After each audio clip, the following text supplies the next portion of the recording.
Hope everybody had a great weekend. Welcome to Monday's edition of Big Blue Kickoff Live, presented by Cadillac, the official luxury vehicle of the New York Football Giants. I am John Schmeelk, joined by Paul Dottino. The phone number for you is 201-939-4513. We're going to have a couple of segments to try to jam in your calls around 1 o'clock between three of our guests. This is kind of our college basketball Monday of football teams here.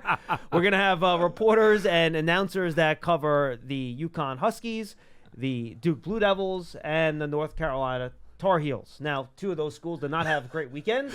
One of them did, and that's the one we're going to lead off with. We're joined by Joe D'Ambrosio. He calls the Connecticut Husky football games. Joe, you got John Schmeelk and Paul Dottino here in East Rutherford, New Jersey. I'm sure your weekend went well.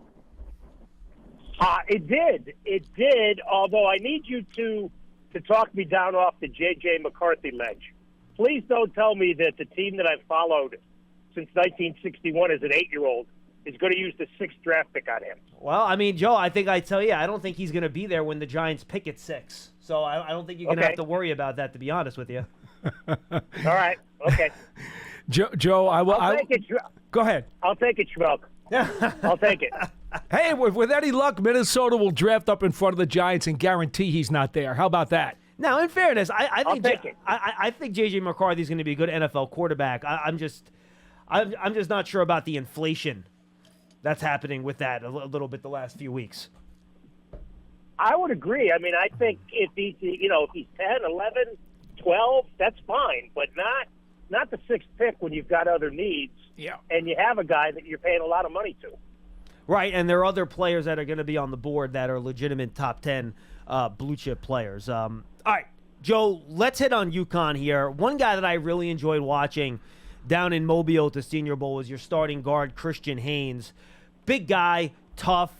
He got into it with Jordan Jefferson at LSU. He got his helmet ripped off. Yes. But he did not back down for a second. He was a lot of fun to watch. Give us your experience with Christian as both a football player and a guy.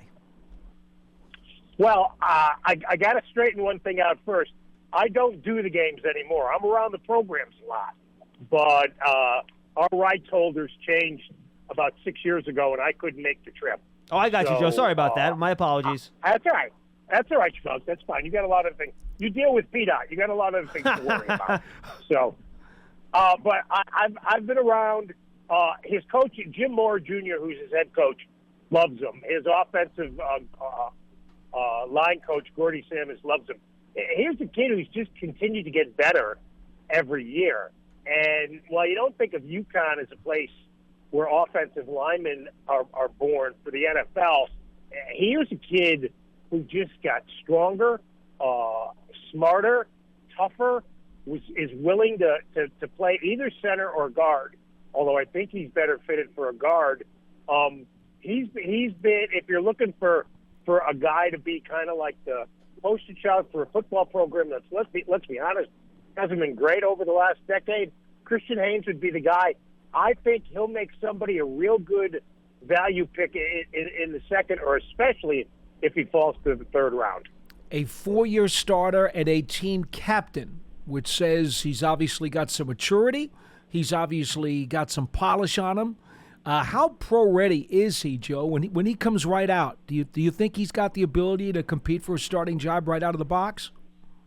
I do, Paul. I think he does, because I think he has risen to the competition. Some of the Power 5 schools that UConn has played, Haynes has had his better games against them, and obviously you saw what he did down at the Senior Bowl. He's not going to cower in the face of NFL defensive linemen. Now, if he goes against an Aaron Donald or a Dexter Hamilton or people like that, well, who's ready for that? But I think Haynes is pretty ready to come out of the chute and contribute right away. Would you classify? I'm sorry, Paul. Would you ahead. classify him more as your mauling, overly physical, powerful type of lineman, or would you say he's more of your athletic guy that's going to block people on the move? I think he's mauling with a good taste of athleticism, John. That's a way to hedge. That's a nice combination. I like that. That's a good hedge. You know what bothers me, right? Joe? You know what bothers me, though? Because we've seen here over the last, I don't know how many years, 25 years, we've seen Will Beatty, we've seen Matthew Pert, both came out of UConn as offensive linemen who were projected to be, starters at some point during their careers. We knew they needed some polish, but neither guy ever lived up to their potential because both guys were more finesse players and for whatever reason never fully developed into what they were supposed to be. Now, again, I don't want to hold that against the program, but is that something that, would be a legitimate fear when you look at a Christian Haynes, or is he significantly different in terms of his makeup than those guys were? Significantly different. I was surprised, Paul and John, that Beatty got that much run pre-draft. I had watched every one of his games for 4 years, and frankly, I didn't see it. Peart, I thought, could have contributed, and he just didn't pan out. I don't think Haynes is at all like those two kids were. I think Haynes is tougher. I think he understands what it's going to take to contribute in the NFL level and what a jump in competition it'll be. I don't think the sins of Beatty and Peart can be held against Christian Haynes. Yeah, and look, I think, Joe, what I liked about watching Haynes on tape is that he finishes guys. Like, he will block you and then bury you. He will push you into the ground. He seems to have a bit of a nasty streak to him with the way he plays. Good kid, but when he gets on the field, he's a little different animal. And you want that. I think that's a good thing. Oh, absolutely. Especially in the offensive line, John. I think that's important. You can't have somebody who's Casper Milquetoast playing in the offensive line, and that's certainly not Christian Haynes. You got another guy who's 6'6", 274, and I kind of like those measurables, and Eric Watts along the defensive line. What are some of your thoughts as to his development and what he might offer? I think he's a lower round pick, if not a free agent, Paul. I think he's another kid who's developed quite a bit, but I don't see him as a big contributor at an NFL level.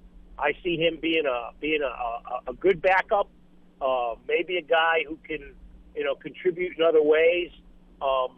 He's gotten better every year, so that's a positive. Obviously, he's improved every year.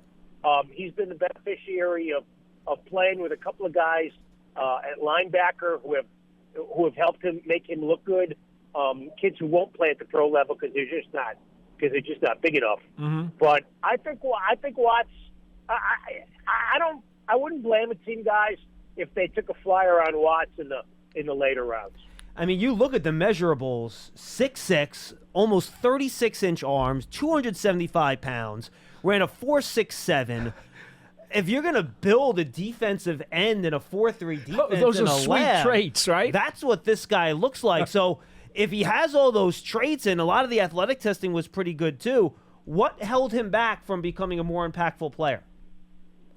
You know what, John? I can't. I don't know. I'm not sure. I mean, they the interior of the defensive line has kind of been the strength of UConn the last couple of years, and the linebackers. And look, it's a defense that hasn't been great. All you have to do is look at the record and understand that. But I just think he's a little bit slower to develop. And again, in the right situation with the right tutelage, I think he can continue to grow and maybe play into that size. If he's a late bloomer and he comes into this league, and if they could get some more strength out of him and maybe add another 10 to 15 pounds, he might actually be better off inside. He's pretty tall for an inside guy. He is a little tall. Mm-hmm. He is a little tall. But remember, Chris Canty was a big frame guy too. As long as you're strong enough. If you got the power, if he can convert the power quotient, maybe that's a better spot for him. I don't know, Paul. I see him as an outside. Okay. I see him as an outside guy. I just don't know if he would convert that. If he would convert that. If adding that size would take a little bit away from his speed. Joe, I have not watched any of your linebacker, Jackson Mitchell. What can you tell us about him? A terrific collegiate player. Played his butt off every play that he was on the field. The heart and soul of their defense. I just don't think he's big enough. Obviously, didn't get an invite to the combine.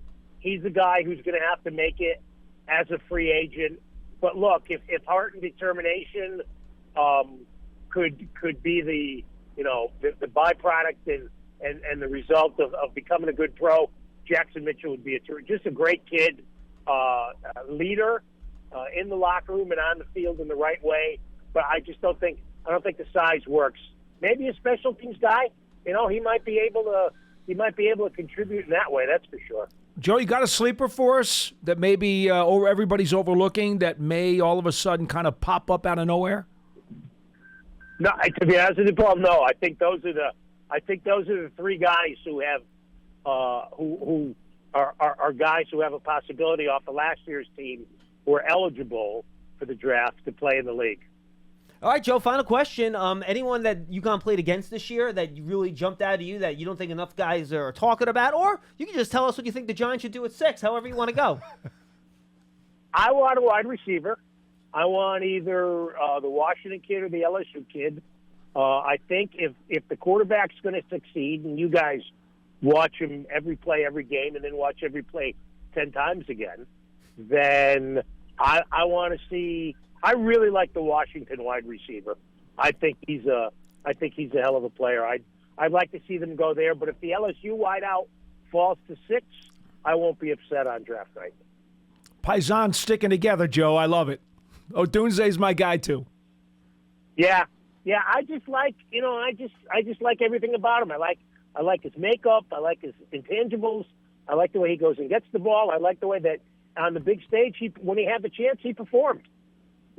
Yep. Joe, awesome stuff, my friend. We appreciate it always. It's always good to chat with you. Enjoy the rest of your spring and summer, and we'll talk to you soon. Thanks, Joe. All right, guys. Thanks. Love your work on the air. Appreciate Joe D'Ambrosio covers UConn up there.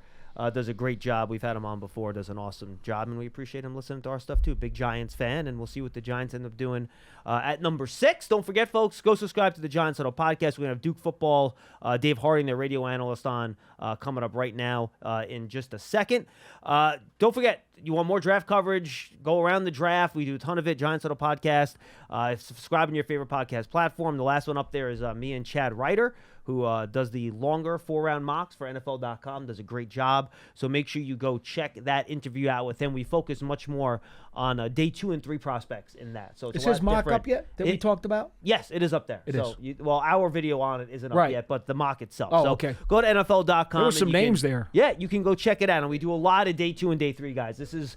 earlier in the week, we did a lot of early round 1 stuff. We did much more round 2 and round 3 stuff and day 3 stuff with Chad, who, digs deep into this draft stuff. He's wonderful. So make sure you go check that out on the Giants Huddle podcast. You also have draft season, by the way, our draft podcast with Tony, Pauline, and I. You can go subscribe to that as well. Next episode's dropping tomorrow. We just went through how all the team needs changed in free agency and ideal picks for each team. And Tony also gives us all the pro day updates, and he's locked into scouts and agents in terms of what guys ran. So, again, you can find that on the Draft Season podcast. You can subscribe for both on your favorite podcast platform. Go to the Giants app, giants.com/podcast. And if you're on Apple Podcasts, leave that 5-star positive review for whatever Giants podcast you listen to. It really does help us out. All right, we'll get to your phone calls at 201-939-4513 a little bit later in the show, but right now we're going to welcome in Dave Harding. He's the radio analyst for Duke football. Dave, you got John Schmeelk and Paul Dottino up here in East Rutherford, New Jersey. I hope all is well, my friend. Doing great. I just got a really, really bad April Fool's joke played on me. I bit it pretty hard. And, what was it? What was it? It's a work joke. Basically, somebody claimed that they lost all the files of a recent broadcast, and oh boy, it was actually the Pro Day broadcast. I'm sure we'll be talking about. So I didn't take it all that well. Luckily, didn't lose my cool completely, but we are good to go here in Durham, luckily, after a mild hiccup, we'll call it that. That's funny. All right, well, let's start with Graham Barton, who I loved watching play tackle for you guys. I went back, and when I watched him last summer getting ready for the year, I thought he was a first-round level pick, even if maybe the athleticism won't let him stay at tackle in the pros. Just talk about Graham. What is it like to be around him at the program and just the type of player and the guy that he is? Yeah, he's been one of my favorite offensive linemen to watch in the entire ACC over the past 4 4 years, really. I mean, he came in as a freshman in the COVID season and was thrust into game action due to an injury to one of the starters at snapping the football right in the interior of the offensive line at center, and really never looked back.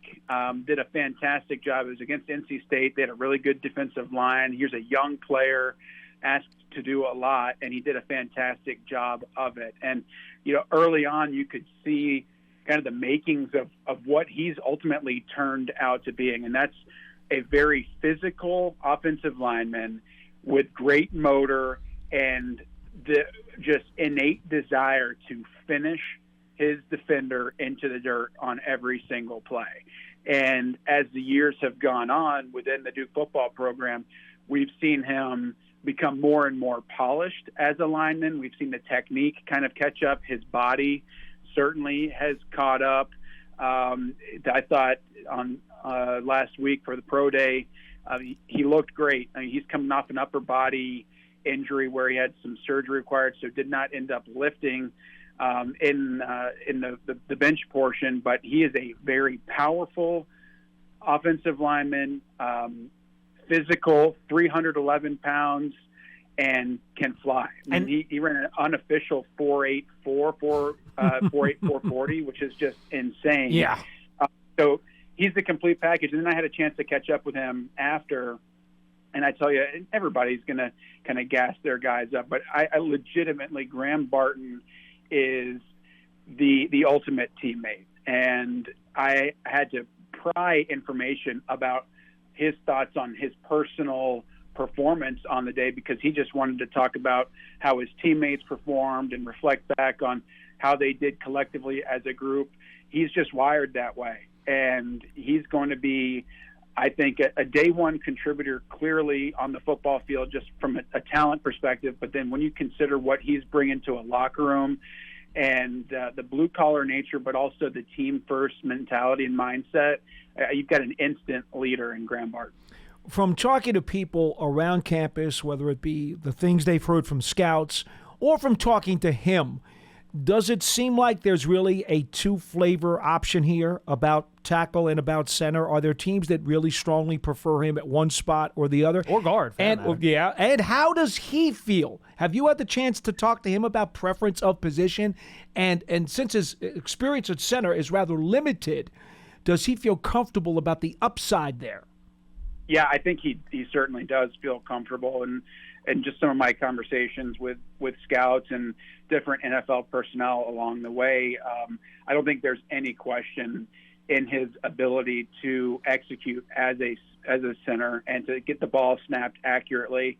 In fact, in his pro day, just to kind of double down on all of that, he had a football out there, and in many of the drills opted to snap. And that's really an option that you get. And I think that kind of helps for him kind of send home the message a little bit more that he is versatile. And outside of the physicality and kind of the mean streak that he plays with, I think the versatility aspect of his game is right up there when you talk about a strength component, and why he is going to be somebody that is so highly sought after. Because I truly believe, and you referenced some athletic limitations at the top of the interview. He does have some, like, he doesn't have the same range that you would necessarily see out of some left tackles across the league. The length, he looks a little bit boxier, like an interior lineman, but when it comes to the technique, the quickness, the foot speed, and the ability to redirect on the outside, if a defensive lineman kind of tees you up on the edge and then goes and reverses course to get underneath, he can handle all of that. And I think he's somebody that has great confidence in himself. But you kind of reference, upside. I think he still hasn't really fully matured as a lineman. And all the tape that we've been able to look at from his college career points like this is a stock that is just trending upward, and he continues to improve. He continues to learn. So I think he could have an impact at any position. And you mentioned, does he divulge where he would like to play? this guy is as crisp as it comes, and he was not falling for any kind of question in leading which way, one or the other. It's the same thing as, like, where would you like to play at the next level? And I believe Graham when he says it, that truly he wants to play wherever he's going to have the greatest impact for the team. And he showed that every single week at Duke, toward the end of his career here, the latter part of this past season. I mean, he was beat up. And I referenced that upper body injury. He had some lower body things going on that made it really hard for him to go out and play, but Duke needed him. And he went out and was a warrior. And I don't think that there's any question in the selflessness that he's going to bring. So wherever he's asked to play, even if it maybe doesn't put him personally in the most comfortable position, it doesn't matter. Yeah, I want to follow up real quick on the position versatility, and then we'll move on to Dwayne Carter here. He played 435 snaps at center in his first year, but he's been a 3-year starter at left tackle since. Is center and guard something that he still works on during practice? Has he been completely away from it over the last 3 years? And what's your feel for a guy that is 6'5" and 314 moving inside, and whether or not he can be powerful enough to move people if he gets moved into guard or center? Yeah, I don't have any concerns whatsoever on his power or his ability to operate kind of in that phone booth, that short space. Yeah. With the nucleus of the offensive line. I think he would be able to drive somebody off of the ball. He's got fantastic leverage, good hand placement, and his leg drive. I mean, you've got to be explosive to move 310 plus pounds at a 4.84 clip. You know, yeah. like that 10-yard explosive-ness is certainly there, and he's benefited greatly from the strength and conditioning program at Duke. But I think, and he would tell you the same thing, his body changed significantly over the past 2 years with a new strength coach coming into Durham. And I just think he's just getting this thing rolling and has the opportunity to bulk up even more if needed, or certainly get even leaner and stronger. He still considers himself, moldable or at the point in his career where he, like we've talked about already in this interview, he's got upside. And you ask also, is that something that he's repped at practice? It is, because Duke had some injury issues across the offensive line a season ago. I alluded to the fact that he was out there battling through injury. There were numerous lineup changes, several weeks where nobody knew who was going to be snapping the football and out at practice. And again, points to the selflessness and the team first mindset that Graham has. He's out there snapping the football, taking reps, making sure that he kind of remains crisp and up to date, if you will, on his ability to fire off of a stance with a football in his hand, or to get down in a left-handed or a right-handed stance and with his hand in the dirt, or even out of a 2-point stance, out at the perimeter at tackle. So he has continued to work on his craft across the board, and and just getting the gauge of what he said coming off of his tour around the NFL, being in Indy and talking to a lot of the scouts. They feel confident in that. I think that the intangibles are all there, and any team that gets him is going to be very lucky. Yeah, he sounds like a coach's dream. All right, now if iron sharpens iron, Dave, tell me, when he was working on the inside, how much he went after Dwayne Carter, your really good defensive tackle, and how did those battles go, if you were able to identify any of those won losses during those workouts? Yeah, that's a perfect segue, because these two players made each other better. They've been competing against each other for years, and both of them are similarly minded in the fact that they're looking out for the team. And so they realized early on that they had a responsibility to set the tone along the line of scrimmage. And I tell you, practices were heated. I'm not talking, fights and throwing punches. No, but they got after it, right? But exactly. And the jawing back and forth.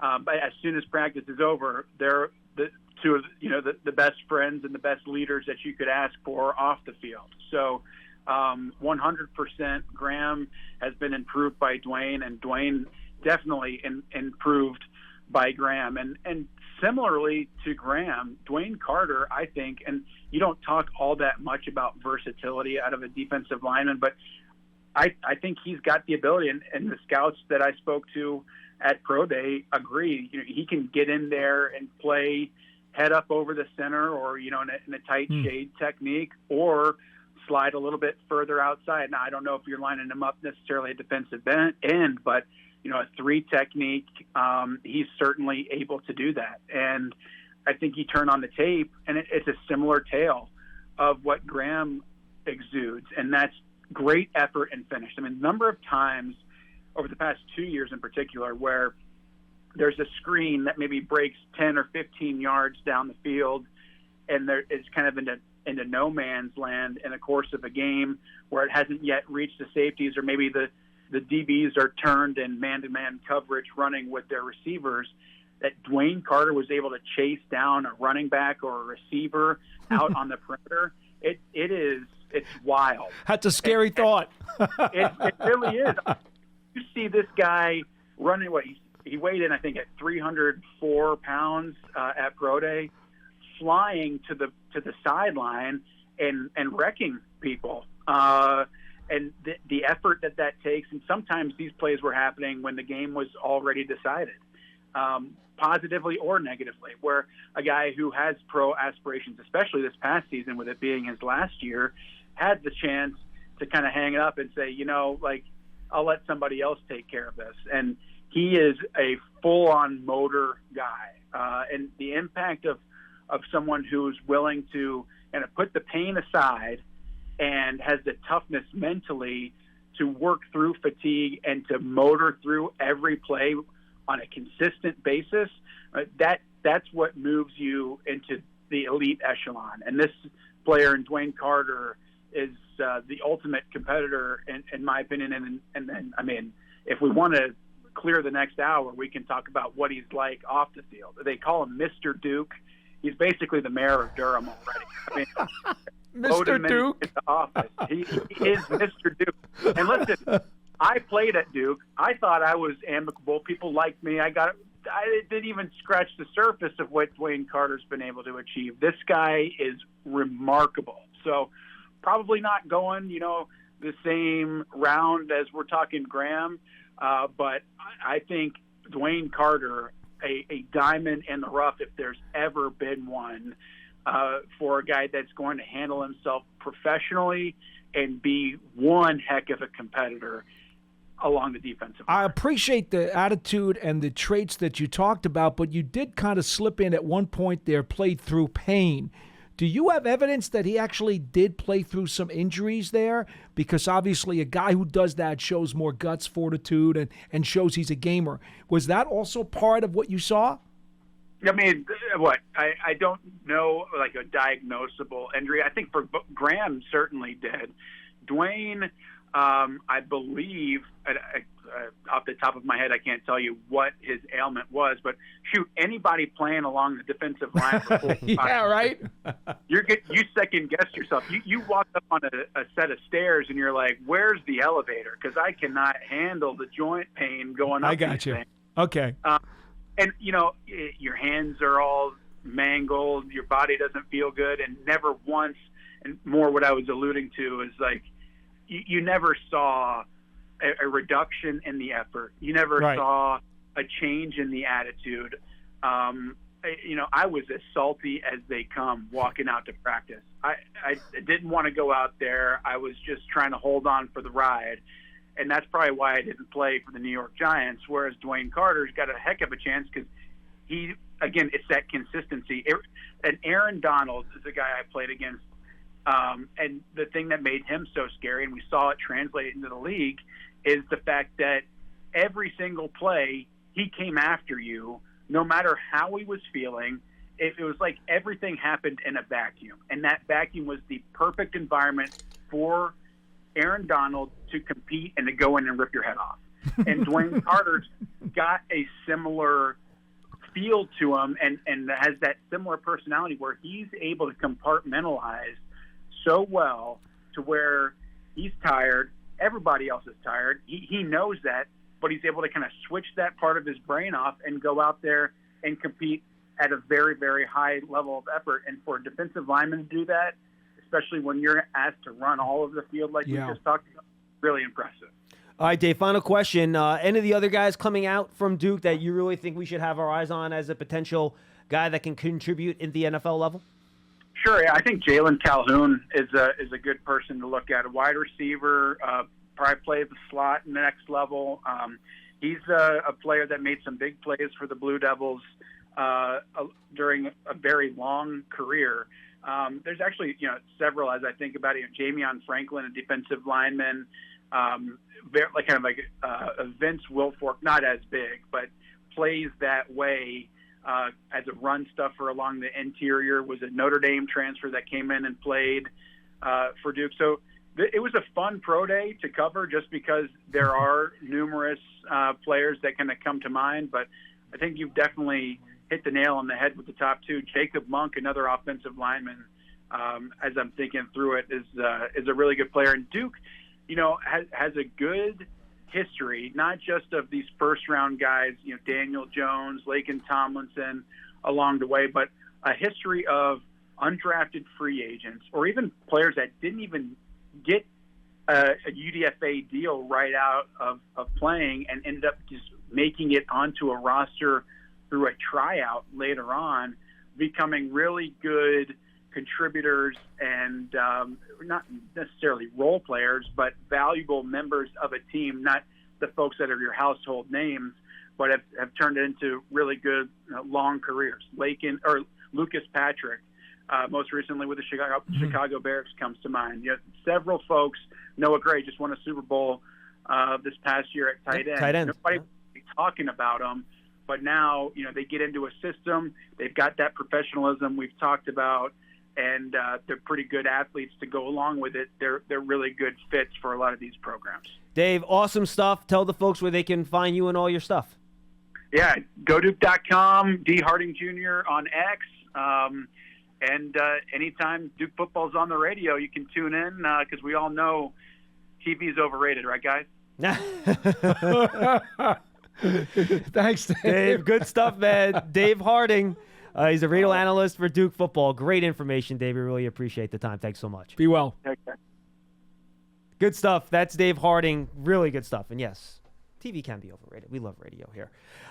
Thanks for being with us, Dave. 201-939-4513. 201-939-4513. We're going to stay in the state and go to Jason Staples, who covers the North Carolina Tar Heels for Inside Carolina, about 5 or 6 minutes. But we can try to squeeze in a call or two before then at 201-939-4513. Right, let's go to Bobby in Long Island. Bobby, you're up next on Big Blue Kickoff Live. Bobby, what's going on? Hey, what's going on, boys? First time, long time. I really appreciate you guys. You guys get us through the off season. It gets pretty boring this time of year. Appreciate that, Bobby. What do you got today? Yeah, no, I know a lot of people are kind of freaking out about the top of the draft. I just feel like whichever way they go, offensive lineman, wide receiver, quarterback, I feel like it's kind of hard to miss at 6. No, it is. Look, there's going to be a lot of really good players, Bobby. I think the Giants, I feel like, Paul, it's going to be the offensive side of the ball, right? Yeah. Look, we've been talking all along since the Combine about how many blue chip guys there are, and none of us can figure out how the Giants won't have access to a blue chip player at 6, right? Yeah, absolutely. We've made that pretty clear. Mm-hmm. The blue chippers will probably get down to 8, somewhere between 8 and maybe 10 for sure. The really, really solid blue chip guys. So how do you miss if you're 6? Pretty hard. Hey, one more thing, guys. Just while I was listening to your guest, Dave, I was scrolling Twitter. There's something about Eli Manning coming back to the NFL. What are you talking about? I was scrolling on Twitter. There's something about Eli. He's making a turn. Let me look. I'm sure that's nonsense. Put it this way: he's got a show here on Giants.com that appears every once in a while, periodically. Well, I just don't know if is it coaching or is Well, Paul, what do you got?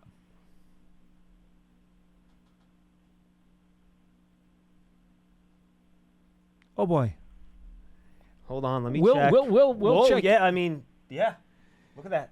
Yeah, we'll go to check in on Paul, this. comment on the bottom from ESPN right Yeah. here. Yeah. Eli Manning and the New York Giants are finalizing a one-year deal. Sources say that Eli will be a primary role model for the rookie the Giants are going to draft a quarterback. It says it right there. Maybe like coach player. What else? Bleacher Report. Oh my God! Look, it's all over the place. Wow. What do you think? We wait a minute. Today's April 1st, isn't it? Yeah, it it's is. all over the internet, Paul. What am I telling It's you? April 1st. Paul, it's on Twitter. I'm showing you the Okay. Twitter page. It's also April 1st. It's on 3 different pages. Okay. It's What, also you think media companies have all come together to try to do this Yeah, joke together? you know what? See, here's one of the problems, folks. Everybody in this building knows how honest I am. And how Okay? gullible you are. I am incredibly honest, and I don't BS anybody. You see, and part of that problem is because I am so honest and so forthright, and I don't play fraud or facade. I try to give everybody else the benefit of the doubt that they'll do the same with me. Unfortunately, that leaves me open to a lot of very funny situations. I got over about 15 seconds. I think about 15 seconds he was thinking Yeah, about maybe it. about 12. Maybe about 12. See, because Eli's in great physical condition, and he's certainly not too old to play. Tom Brady played into his 40s. So for a few seconds there, I actually kind of did ponder that and just kind of like, But Did you recognize that voice? no, actually, I did not. That was Charles. That was Charles. Was it? Yeah. Okay. That was Charles. Now, here's the That's question. a good one, though, guys. Now, here's the question. It's a really good one. If the Duke guest didn't mention the April Fool's joke, would it have had a better chance of getting you? No, that had nothing to do with it. Okay, I was worried. When he mentioned April Fool's, I'm like, oh my God, he's going to make Paul think about this. He's gonna ruin Maybe the the bit. 10 seconds that I was trying to process this, maybe that's about the best you were going to do. So you did as well as you could. I'm impressed. This actually was not my idea, for the record. It was not. It was not my idea, no. Oh, This come on, but you're so dastardly. I knew that know. would be well, you. once it got proposed to me, I was all about trying to execute Of course as well you as I could. Same here. And you can open your computer again, by the way. Yeah, that was the reason I wanted your computer closed, so you wouldn't check for yourself after the prank call came in. Oh. So, Pearson, you were in on this. Oh, everybody was. Everyone's upstairs listening right now. Okay, so live. who was the offensive coordinator behind this? There had to be a root to this whole evil plan. You're going to have to investigate that for All yourself. right. You're a reporter. You're gonna have to Would you figure have that out for believed yourself. coaching for a little bit? If you came back as a coach, we were having a debate whether or not to make you play coach and do it that way. I probably would have been a little more believable had you said like offensive consultant. Okay. That would have had me really kind of scratching my head for a good 30 seconds. It also wouldn't have been a juicy thing though either. That would have No. been like whatever. But the dummied up graphic that you had on your phone was very good. yeah, the people upstairs did a nice job with that. That was how many days did it take to prepare that? It had to be at least since last week. You didn't just do that in 5 minutes. We've been cooking a little bit. I bet you have. Oh, wow. For 15 seconds, the look on your face almost made it worth it. It should be. It was good. Yeah, it was not It was bad. it was really good. I will always give credit where it's due, and it was really good. So, Pearson, I'm surprised at you, though. Oh, Pearson, why? He's from Boston. You can't trust people from Boston. I don't know. I'm a little surprised about him. I'm not surprised. No, you should have been. No. Anyway. All right. Wow. How about that? We do have one more guest, and we'll maybe try to squeeze in one more call before we go. But we're not going to have a ton of time here because North Carolina, quite frankly, has a really, really strong football program right now. With Mac Brown down there. They're Yeah. doing a really nice job. So Sure do. even though they had a disappointing round in the NCAA tournament, getting knocked out. And I felt for it, too, because Hubert Davis is the head coach, being a big Nick guy. Oh, what a and great guy. And after the game, he was really emotional about it, too. He is Really class all the way. A great coach. But Yep. North Carolina, not just a basketball school anymore, really good football program, and we have a lot of prospects to talk about from North Carolina with our guest joining us on the phone right now to talk about those North Carolina prospects. We are joined by Jason Staples, who's a football analyst for @Inside Carolina. Jason, you got John Schmeelk and Paul Dottino here in East Rutherford, New Jersey. Happy April Fool's Day. Hope you all is well. Is it just coincidence that I'm brought on April Fool's Day, or is this part of the plan? No, Jason, you will enjoy this, though. We actually had this was kind of on purpose, I guess. We had our UConn guest, our Duke guest, and Carolina today. So this is like all of our basketball schools that we're talking football with today. That makes a lot of sense, doesn't it? That does make sense. It absolutely does.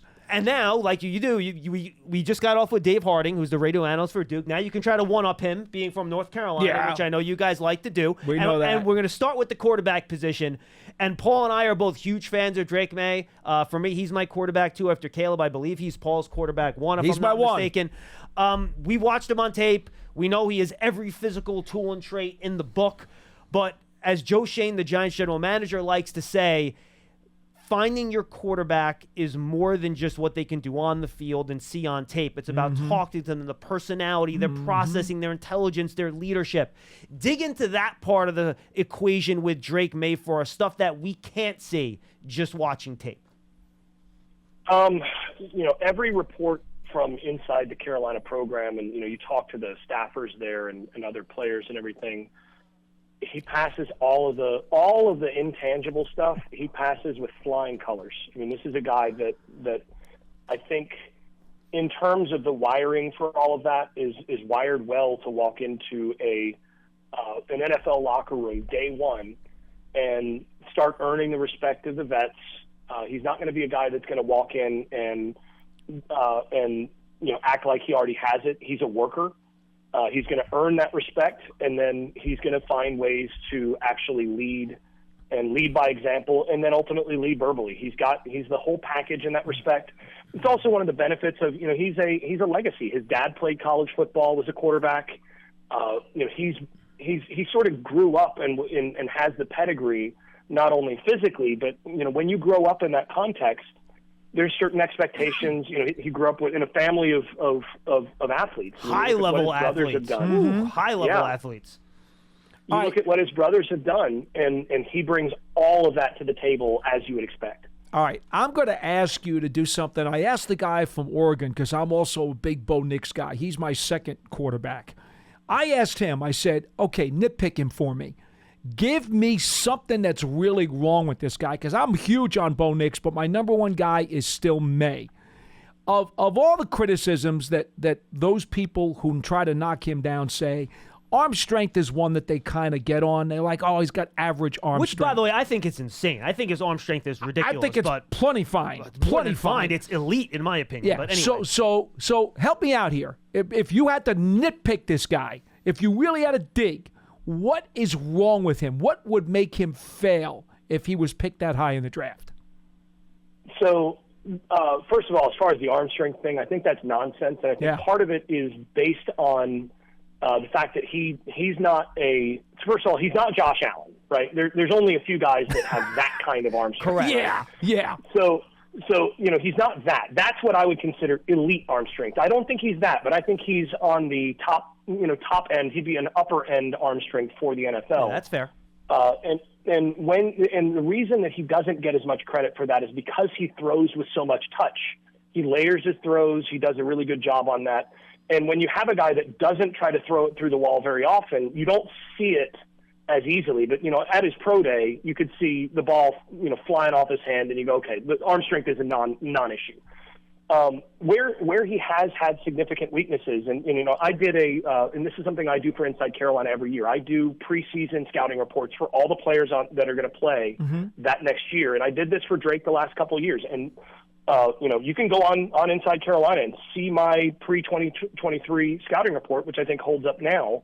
And the first thing on there is his footwork and mechanics overall need refinement. He tends to bounce in the pocket rather than keeping his feet on the ground. There are a lot of times where he doesn't have his cleats in the ground in the right way to be able to be ready to throw on time. So there are times where in his drop, he's just a little bit off the timing with the different routes. There are times where his body angle, he's forcing himself into off-platform throws even when there's not pressure, because his footwork has been really, really sloppy. Now, a good portion of that, a lot of that, is because under Phil Longo, they were a backpedal team in terms of how they did everything.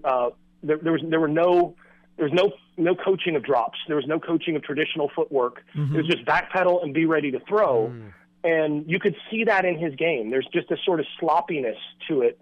And that, I think, was the primary source of certain inaccuracy that he would have 2 or 3 throws every game where it's, there's a guy open and it's a throw that should be a routine throw for him, and it's a routine throw for him the rest of the game, and you'll just see him skip it. And you're like, where in the world did that come from? Yeah, it's and funny. Then you play it back and you're like, okay, that's because his footwork, he didn't have his cleats in the ground, or he was off timing by a half a second or whatever. And if he cleans that part up and gets his feet connected with the routes, does everything from that part correctly, all of a sudden those little misses go away. Because when he's in rhythm, and even when he's off script and he's actually having to throw in that context, he's so accurate. It's just those hiccups from the lack of mechanics that are infuriating. But the thing is, that's very correctable, and that's why I think he's a great prospect. You just need a little polish sometimes. Jason, I'm with you, because That's all. you're right. You'll see these, and the term I used is scatter shot, because he throws it so well, and all of a sudden it's like he airmails one, and then he bounces another. Then the next play, in a much tougher throw, he squeezes this ball into this 1-yard window in the middle of the field between 3 defenders, and you're like, oh, there it is. And that's kind of where I want to touch with you. What I love most about Drake is that, especially, it was the Georgia Tech tape that really jumped out at me. The number of NFL-level throws in that 10 to 25-yard area in the middle of the field, where he's throwing it what looks like almost a defensive team meeting, but he's putting it into the exact right spot. And it's not a lucky throw. He's putting it in the exact right spot to complete those passes. To me, there are more of those NFL-level, middle-of-the-field, intermediate area, which is, I think, where you have to make your living in the NFL, on May's tape than anyone else's. Why do you think he's so good at attacking that middle of the field? Well, I think one of the things is his basketball background. So, I'm of the view that multi-sport athletes at quarterback are generally to be preferred. You look at somebody like Patrick Mahomes, and a lot of the throws that he makes are the kinds of throws that baseball guys have to make. A shortstop. Where they're he's playing shortstop at quarterback, and he's stepping up. He's a little off platform or whatever, and he just finds a way to stick it in there. And you get guys like that. And May actually, in the way he handles a lot of those throws in the open, in the middle of the field, there's a Mahomes-esque quality to what he's able to do. Stepping up off platform, whatever, and squeezing stuff in and layering it in the middle of the field. He does stuff that is, like you said, next level in that regard. And I think a lot of it is, again, the basketball side of him, because he's an outstanding basketball player, just like his brothers. And it's a point guard thing. He's a guy that understands and sees where guys are going to come open. Right. And, the best point guards, the best basketball players, they're not passing once a guy has already cut to the basket and is open. They're anticipating the cut, and they're getting it on him before he cuts, and they throw him open. And he's just got that knack. And some guys have it, some guys don't. It's hard as heck to coach and to coach into a guy. And when a guy has that, then I think that raises his ceiling for the NFL, because so many times in the NFL, you have to throw guys open. They're not open, but he's going to be open in just a second if you put the ball here. And, I think that's one of the most difficult things. That was why when Marcus Mariota came out, for example, I had a lower grade on him than a lot, because I thought he was a pick and pop guy. It was all perimeter stuff. Yep.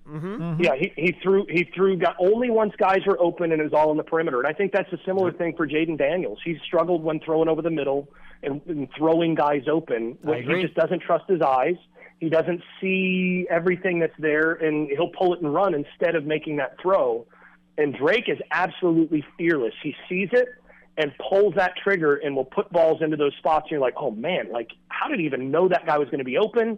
And it's because of that basketball, that quick processing thing, I think, that he's just got. And to me, that's why he's my quarterback one in this draft, is because I don't even see some of that with Caleb. Caleb is super talented when it comes to all of the physical tools. And, he does make a lot of those just wow throws. But when you're talking about making those between the hashes, between the numbers, layering those throws with different touch and all of that, I don't think there's another quarterback in this draft who does it the way that Drake May does. That's fair. That, to me, sort of sets that ceiling higher than anybody else. Yeah, those are more of the routine winning football plays as opposed to the splash plays. And I'm with you. I'm with you on that 100%. The question I have is, and I know he's going to be a top 3 pick in all likelihood, but certainly by top 5. He should be. He should be. Now, here's the thing. He comes out early. He certainly has more eligibility left. To me, I'd like to know from you how much of these little scuff marks on him that need to be polished up to make him like the perfect prospect, how much of that could have been fixed had he stayed another year, because he was only a 2-year starter with the Tar Heels. And I know for his perspective, why would he stay? Because he's already going to get picked so high, it makes no sense for him to stay in school. But wouldn't that probably have erased all the doubters and all the critics who want to put scuff marks on this guy's fenders? So I think you're right about that on the one hand, that he probably, with a lot of these things, and especially with Clyde Christensen, who is, Andrew Luck's former quarterback coach, Peyton Manning's former quarterback coach, Tom Brady's former quarterback coach, with him, in Chapel Hill and, helping out there, Drake got better with that. And of course he got hurt in the Virginia game, which nobody really reported on because nobody was supposed to, but he got hurt in the Virginia game, and that impacted him the remainder of the year. But he did show some improvement from, benefiting from Clyde there. And I think with another year in that context, he would have gotten better in those things. But we all also know that quarterbacks, the longer they stay in college, the more nitpicked they get. The more you see one or two things that come up. So maybe that would have impacted, people's opinions, and he probably would have come in with a lot of similar thoughts. And I think, honestly, the reason he ended up going pro, just being candid, I think if North Carolina had a top-level offensive line returning where he knew he was not going to get banged up, survival. He probably would have. I think he probably would have come back next year. Okay. I think he liked being in college. I think he liked, and there were rumblings from his camp that he was really considering staying in college another year. But he got so banged up both years he played, and especially toward the back half of this year, that I think he probably made the call partly based on that and saying, well, I'm not 100% sure that the offensive line is going to be able to protect me in the way that I need it to in order to be able to ensure, first of all, that I'm not going to get actively injured for next year. And so I think that was a part of the business decision to go ahead and go pro. All right, last one on Drake May, Jason. I want to make sure we don't give short thrift to the other really good players coming out of North Carolina. You've mentioned this already. I think he's very underrated as an athlete. The number of third downs he ran for this year and got first downs on those plays, I think is underrated. He's good. He's elusive in the pocket. There's all those really good things. So I think that's underrated. And then you mentioned the offensive line. I think when people point at some of those games at the end of the year where maybe the numbers weren't as good, Clemson, NC State, a couple of those games where I know people have dinged him a little bit for his performance in those games late. You actually go and you watch the All-22, which I've done. The kid has no time to throw. And quite frankly, not many guys were getting open down the field either. So I wonder how much, and then that leads to some forcing, some poor decisions. How much was he impacted late in the year by the things going on around him that maybe resulted in some of the play that people are questioning towards the end of the year? So I think it was an enormous factor. And again, not only do you have to look at what you see on the tape in terms of he's not getting time to throw and guys are not, open all that often, but he's also playing hurt. And, he was really banged up, and to the point where it was impacting how well he could actually throw the football. He was actually, he was gutting it out to be on the field. And that's something also, if I'm an NFL evaluator, I'm looking at that and saying, okay, this is a guy who's willing to play through that and who still is able to be productive and still able to make A-level throws when he's banged up and when he's not healthy, which is going to be significant parts of an NFL career. That actually, if I look at that as an evaluator, that's a check mark in his favor. Agreed. Not a negative for him. That's how Ernie Accorsi felt about Eli Manning. Remember? Ernie Accorsi said Eli was all over the place at Ole Miss. They weren't giving him any help at all, and he was like, but this guy held firm and found ways to win games. So it's the same kind of philosophy. Yep, and I think there's a lot of comparisons. Actually, I was going to bring Eli up in terms of how he handles the middle of the field, because there's some similarities to Eli in terms of how May works the middle of the field at times. as well. And in terms of his frame and a lot of those things, he's a better athlete than Eli. But there's a lot of similarities there to a lot of the better qualities that Eli brought in. And I think that's one that is definitely an understated comparison, is that Eli, again, hung in there for a program that was not an elite program, playing against a bunch of elite programs when he was banged up and hanging in there. And you could see that in his NFL career. He was a warrior over and over and over again, and managed to be productive. And a couple Super Bowls, later, he had a pretty darn good career. Yeah, not bad. Devontae Walker, someone we have to talk about next, because I know John was at Senior Bowl week, and that was not a good week for him. Yeah, and it's funny going in. I'm like, I love Devontae Walker. Then he goes down to Mobile. He couldn't catch the football for some reason, which that wasn't really a problem during the year. Yeah, watching the highlights during the course of the week on ESPN and NFL Network, and watching those practices, it was a real letdown. So tell us about what you saw and how surprised you were, and do you think that was just a blip? So I'm not that surprised, but I do think it was a little bit of a blip. I think there is some reason for concern there as well. So Tez is one of those guys where, first of all, he's going to be one of the fastest players on the field. He ran 4.37, I think, yep. and that. And he could have run faster. I mean, he's a guy that could go sub 4.3 with a good start. He actually didn't have a good start on that. And his top end speed, he's not going to get run down by anybody in the NFL. If he gets behind you, it's over. So that's really what he brings to the table. But he's a very much in his frame athlete, and he doesn't. You look at his 3-cone, which I watched it at the pro day, and I don't remember the time I had for him exactly, but it was over 7 seconds. It's like 7.2, which is not great for his position or size and weight. And I thought it sort of was a good illustration of sort of where his limitations are, and that's moving, a little bit outside his frame, the side-to-side stuff. He struggles, and at the Senior Bowl, I didn't think the catching stuff was as big of an issue because he hasn't had a whole lot of problems catching before. It was more the difficulties getting off press, and more the difficulties of creating separation at the top of the route and those sorts of things, which these are areas where he's still really raw, and I think he has to improve. He has to really work hard on improving those aspects of himself athletically. The ceiling is there, but he's got to get to where he's not just a straight line player in order to be able to get off coverage more comfortably.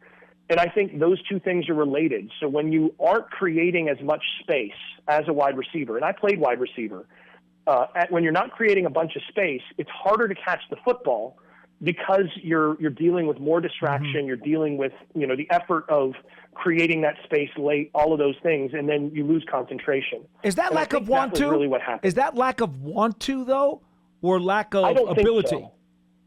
No, I think it's an issue of concentration where it's more difficult to do, and some guys are a little bit better at it in terms of contested mm-hmm. catches, and I don't think he's as much of a contested catch guy as a guy who is a contested catch guy would be a guy like Keon Coleman from Florida State, mm-hmm. yeah. who didn't have the best contested catch numbers this year, but he is a guy that has shown he can do it. That's kind of what you're getting there, and more of a basketball type player. With Tez, he's more of a guy that he's a vertical separation guy. You know what you're getting with him. To me, his value at the NFL level is you really have to treat him as a number 3 coming in rather than a number 1, and then you hope he grows into a number 2 and potentially even a number 1 because the talent, the speed is so next level that with some of those other things he could become a number 1. I suspect that he probably ends up being a number 2 if he develops kind of as I anticipate. But I think you have to bring him in initially thinking he's a. You there? Sorry. Yeah, no, we got you. We got you. Yeah. Okay. Yeah. I think you have to bring him in expecting that he's going to be a number 3 initially, and treat him as sort of a young Deshaun Jackson type, where you're just sending him on goes and trying to set him up where he's not in position where guys are getting their hands on him, and then you can create some problems. And ideally, a team that's going to use him in motion. He's a guy that with the cheat motion that teams are doing now, doing that sort of thing to get him free releases so that he can use that speed to create space. You can really open up your offense with that, but I think that's kind of where his value is, and it's a little bit more limited in terms of the overall skill set that he's going to bring to the table. Well, Jason, I had a couple questions on Walker, but your answer was so complete. You answered both of them before I even had a chance to get to him. That was wonderful, and that was fantastic. Let's jump to defense. Cedric Gray, I think he's a darn good linebacker. I liked what I saw from him watching him live in the Senior Bowl in Mobile. But, linebackers, you have that almost different classes of linebackers now. Is he more of your run to the ball, sideline to sideline coverage guy? Is he more of your thumper, get in there and move people? Talk to us about Cedric Gray and what he would bring to the linebacker position. He's definitely more of a sideline to sideline coverage guy. He was a safety in high school and moved down as he got bigger. And he still sort of runs like a safety. I mean, he runs really well.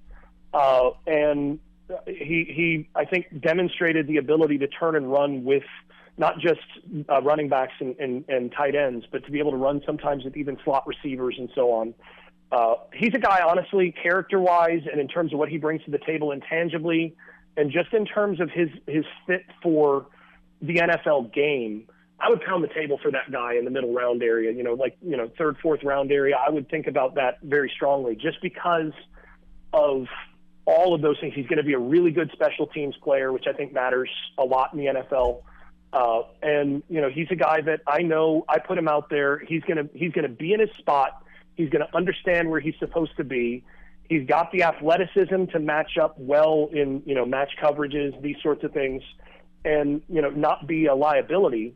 And I think he's a guy that can grow into a solid multi-year pro who's a part of a good defense. The knock on him for me is sort of the lack of that pop power when he tackles. He tackles too much sort of through the side, and will give up some yards after contact and kind of drag guys down a little bit more than I'd like. But, that's just the nature of the kind of backer he is. All right, I want to ask you about Myles Murphy because the measurables are really, really attractive, but the production doesn't necessarily match all the traits in the measurables. I'm curious as to, first of all, do you agree that maybe his career at North Carolina was a bit more disappointing and you would have liked to see him max out higher? And then why do you think that may have been true? And can he wind up getting the most out of himself as maybe a late bloomer when he gets to the NFL? So he's an interesting